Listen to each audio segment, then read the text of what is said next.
అత్తగారిని తల్లిలా ఆదరించాలి అంటే ఒక చిన్న టిప్ చెప్పేనా అండి.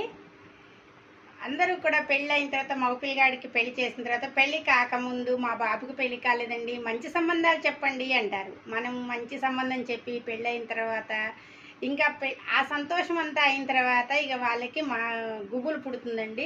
వెంటనే కోడలొచ్చింది కొడుకుని దూరం చేసింది, కోడలొచ్చింది కొడుకుని దూరం చేసింది అని ఒక పదం పట్టుకుంటారు. మనం కోడలు వచ్చిన తర్వాత కొడుకుని ఎందుకు దూరం చేస్తామండి? మరి మనం కూడా అలా వచ్చిన వాళ్ళమే కదా. అంటే మన అత్తకు కూడా మనం కొడుకుని దూరం చేసినట్టేనా అని మనం ఏది పంచితే అవతలోళ్ళు అదే పంచుతారండి. మన కోడలికి మనం ఇంత ప్రేమను పంచితే మన కోడలు మనకి ఇంత ప్రేమను పంచుతుంది. ఈ చిన్న లాజిక్ తెలియక చాలామంది ఇళ్లలో ఏదో ఒక ఇష్యూ అవుతూ ఉంటుంది. ఈ చిన్న చిన్న ట్రిక్స్ తెలుసుకున్నాం అనుకోండి, ప్రతి ఇల్లు కూడా హ్యాపీగా ఉంటుంది. అత్తాకోడళ్ళు అమ్మ కూతురులాగా ఉంటారు. ఇది నా ఒపీనియన్ మాత్రం. మీకు నచ్చితే ఫాలో అవ్వండి.